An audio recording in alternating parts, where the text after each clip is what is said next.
We will disappear as any meaningful force in politics in the next few years. I think there'll always be some people who will remain out of nostalgia. So I think to become a force in the new politics that we want to see in Britain, which would be a pluralistic politics, that the Communist Party has to be very open-minded about its future. I think we need to have a vision of the kind of world that we want to see and both argue for it in terms of ideas but also work for it in practice, try and get the kind of campaigns that we want to see really living, and be open-minded about what party political form that will mean for us.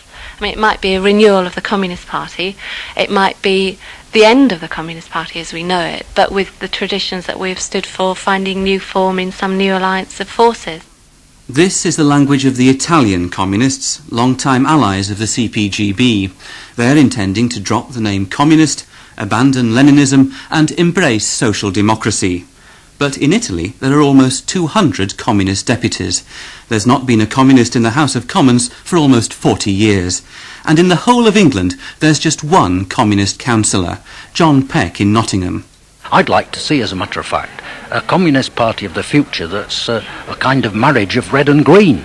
I was in Friends of the Earth decades ago, and have been associated with green politics, opposition to new power, nuclear power, etc. during that period. And the kind of party that I'm fighting for is perhaps a somewhat different kind of party, a marriage both of the ideas and of the kind of structures. We've something to learn from the Greens in a structure sense, and we've certainly something to learn in an electoral sense, for the Communist Party has. Red and green, that's the way forward. But it may not be so easy to co-opt well-established protest movements to the communist cause.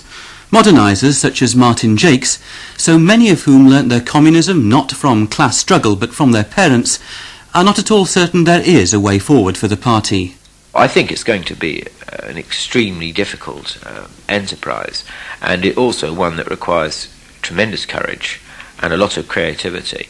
And even if all those are applied, absolutely no guarantee of success. In fact, probably well under 50% chance of getting anywhere. So what you're actually saying is that the chances are that the Communist Party will not survive in any meaningful sense? To be absolutely honest about it, that has to be the most likely outcome of the situation, but it is not inevitable. But what of Rose Kerrigan and her generation, who've invested their lives in the communist cause?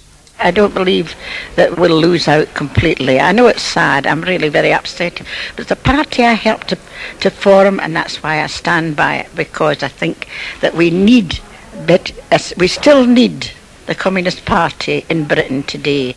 Comrades, we've had a great Congress. We have great traditions. We have a great future. Thank you all.